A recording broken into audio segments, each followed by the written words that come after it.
Buenos días. Este estudio se teje alrededor del contenido de la perícopa Hebreos 1, del 1 al 2.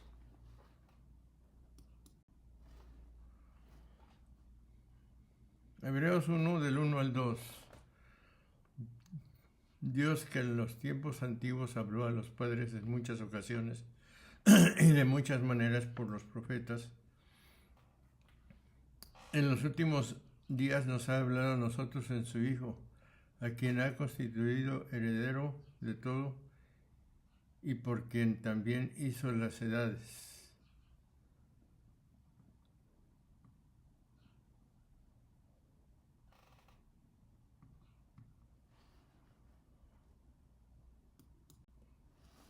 La palabra de Dios es Cristo, de una manera fragmentaria y de muchos modos. Habló Dios en el pasado a nuestros padres por medio de los profetas. En estos últimos tiempos nos ha hablado por su Hijo Jesucristo. El Hijo de Dios hecho hombre es la palabra única, perfecta e insuperable del Padre. En Él lo dice todo. No habrá otra palabra más que esta. San Juan de la Cruz, después de otros muchos, lo expresa de manera luminosa.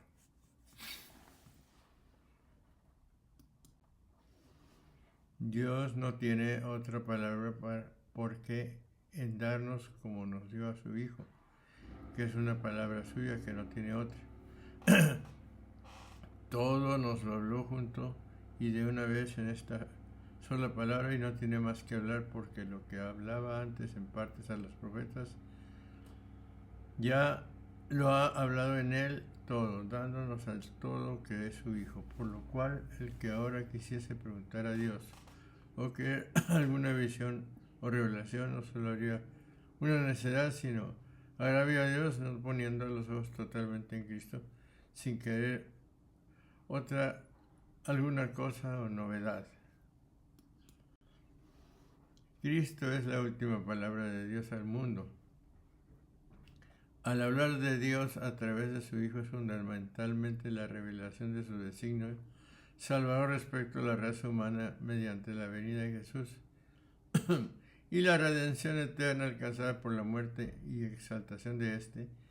Cristo es la última palabra de Dios al mundo. La revelación en él es completa, definitiva y homogénea, es decir, con su muerte borra los pecados de todas las generaciones.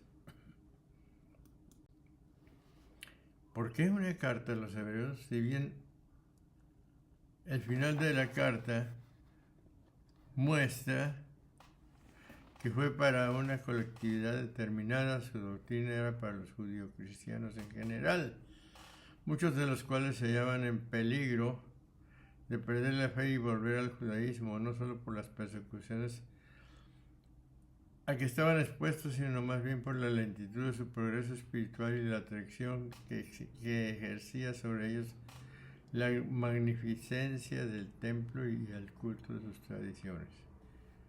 La carta de los hebreos tiene como fin inculcarles la preexistencia de la nueva alianza sobre la antigua y exhortarlos a la perseverancia, pues no los mira aún como maduros en la fe, con lo cual tendría que mezclar lo puramente judaico y a la esperanza en Cristo resucitado, en quien se cumplirían todas las promesas de los profetas.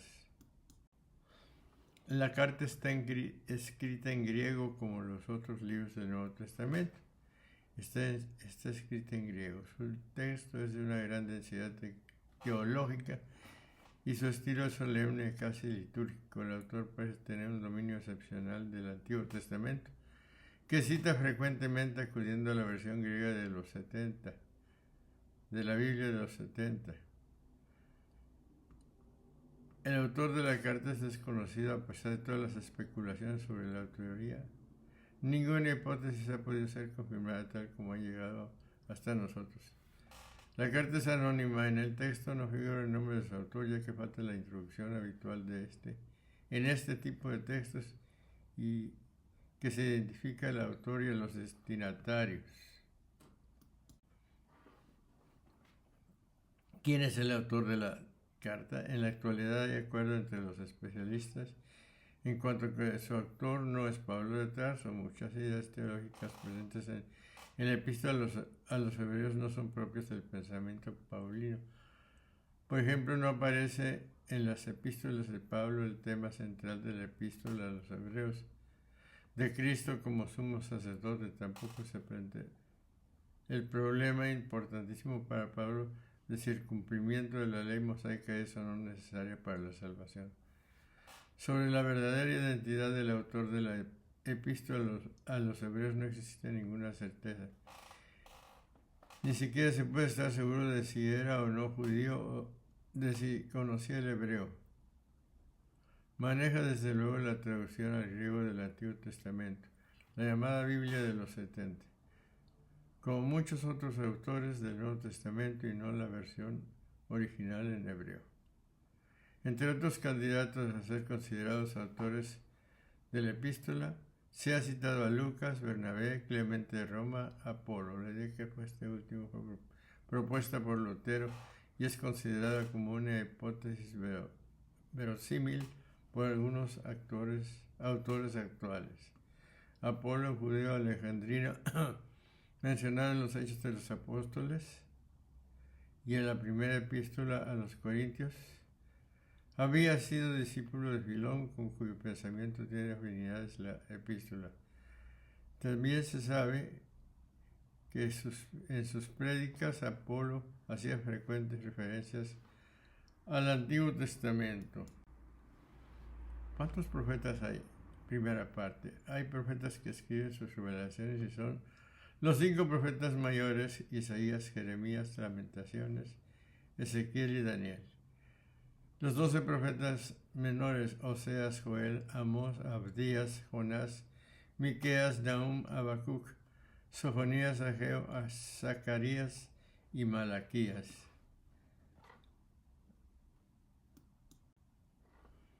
¿Cuántos profetas hay? Segunda parte. Elías, probablemente el profeta no escritor más famoso, realizó poderosos milagros, enfrentó a los profetas de Baal y los derrotó durante los reinados del rey Ahab y la reina Jezabel en el siglo IX a.C. y ayudó a desencadenar el renacimiento religioso en Israel. Elías es solo uno de los 2 personajes de la Biblia. El otro fue Enoc, que no murió, sino que fue trasladado por Dios al cielo. Su historia se narra desde Primera de Reyes 17 hasta Segunda de Reyes 2. Eliseo, el sucesor de Elías como profeta en Israel. Entre el siglo 9 y 8 a.C. realizó gran cantidad de milagros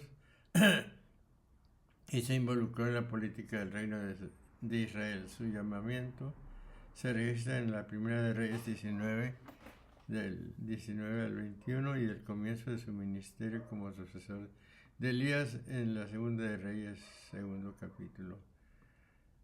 Débora, una profetisa que también fue juez y líder militar de Israel en el siglo 7 o 9 a.C., ayudó a los israelitas a defenderse de los ejércitos cananeos.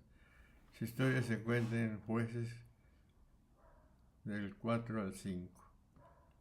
Hay un profeta sin nombre en la Primera de Reyes 13 y profetizó que el altar del rey Jeroboam sería destruido algún día.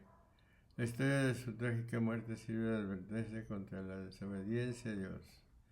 Natán, profeta de la corte del rey David en el siglo X a.C., se enfrentó a David por su adulterio, segunda de Samuel 12, y desempeñó influyentes funciones religiosas y políticas mencionado brevemente en los libros de Samuel, Reyes y Crónicas. Ahías el Silonita, un profeta que vivió en el dividido reino de Israel en el siglo X a.C. y que predijo que Jeroboam se convertiría en rey, así como la muerte de la familia de Jeroboam brevemente mencionado en los libros de los reyes. Jehú, hijo de Anani, Primera Reyes 16:1, 7, Segunda de Crónicas 19:2 y 20:34. Condenó en el siglo 9 antes de Cristo al rey Baasá de Israel por sus pecados. Hubo otro profeta no escritor llamado Ananí, mencionado en Segunda de Crónicas 19:2, que probablemente fuera el padre de Jehú. Hulda, una profetisa que vivió en Jerusalén y fue consultada por Josías cuando se encontró el libro de la ley. Segunda de Crónicas 34 del 22 al 28. Los profetas de ocasión. Isabel, quien profetizó a María que lo que el ángel le había dicho, dichosa tú porque se cumpliría todo lo que el ángel le había dicho, contestándole María con su Magnificat. Natanael le dice a Jesús en Juan 1:49, Rabí, tú eres el Hijo de Dios, tú eres el Rey de Israel. Tomás le dice a Jesús, Señor mío y Dios mío, en Juan 20:28. Y Tomás respondió y le dijo, Señor mío y Dios mío. Las revelaciones privadas. Las revelaciones privadas aprobadas por la Iglesia Católica son aquellas que la Iglesia ha juzgado que probablemente son de Dios y la Iglesia autoriza su publicación y la devoción a ellas. Las revelaciones privadas son mensajes celestiales que ayudan a las personas a vivir según la revelación divina. La Iglesia Católica considera que las revelaciones privadas no son otra revelación de Cristo, sino ayuda para vivir la fe. Para discernir si una revelación privada es auténtica, la Iglesia Católica considera que no puede ser doctrinalmente peligrosa, no debe manifestar hostilidad a la autoridad legítima, no debe acompañar signos preternaturales. La Iglesia afirma que las apariciones y visiones no pueden fotografiarse y que los mensajes y locuciones no pueden grabarse. A lo largo de la historia, muchos santos han vivido experiencias místicas, algunos han asistido a apariciones marianas. Es el caso de San Francisco de Asís, el Padre Pío o Santa Faustina, y de apariciones en lugares como Fátima, Guadalupe y Walsingham.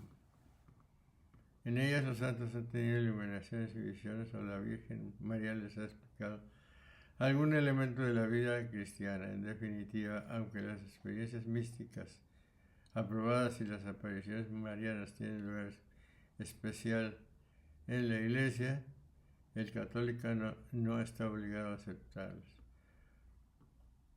Por otro lado, no falta algún conocido que afirma que Dios o la Virgen le han dicho que tienen un canal de comunicación que les permiten recibir instrucciones o verdades, lo cual habrá de vérseles con recelo, pues por lo general la Iglesia no ha calificado tales revelaciones. ¿Qué es la revelación pública? La idea central es que todo lo que Dios ha querido revelar sobre sí mismo está en el Evangelio y en la tradición transmitida por sus apóstoles. Dios se ha dado a conocer a toda la Iglesia en Jesucristo, porque en Jesucristo vemos quién es Dios. Jesús decía, quien me ha visto a mí, ha visto al Padre. Jesús es la plenitud de la revelación, y esto es lo que los apóstoles transmitieron a la Iglesia. No es algo privado o reservado a unos pocos. Todos han recibido la totalidad de la revelación, aunque no todos lo entienden completamente, y es donde entra en juego la teología. Este análisis ha terminado, esperamos que lo disfruten, reciban un saludo cordial.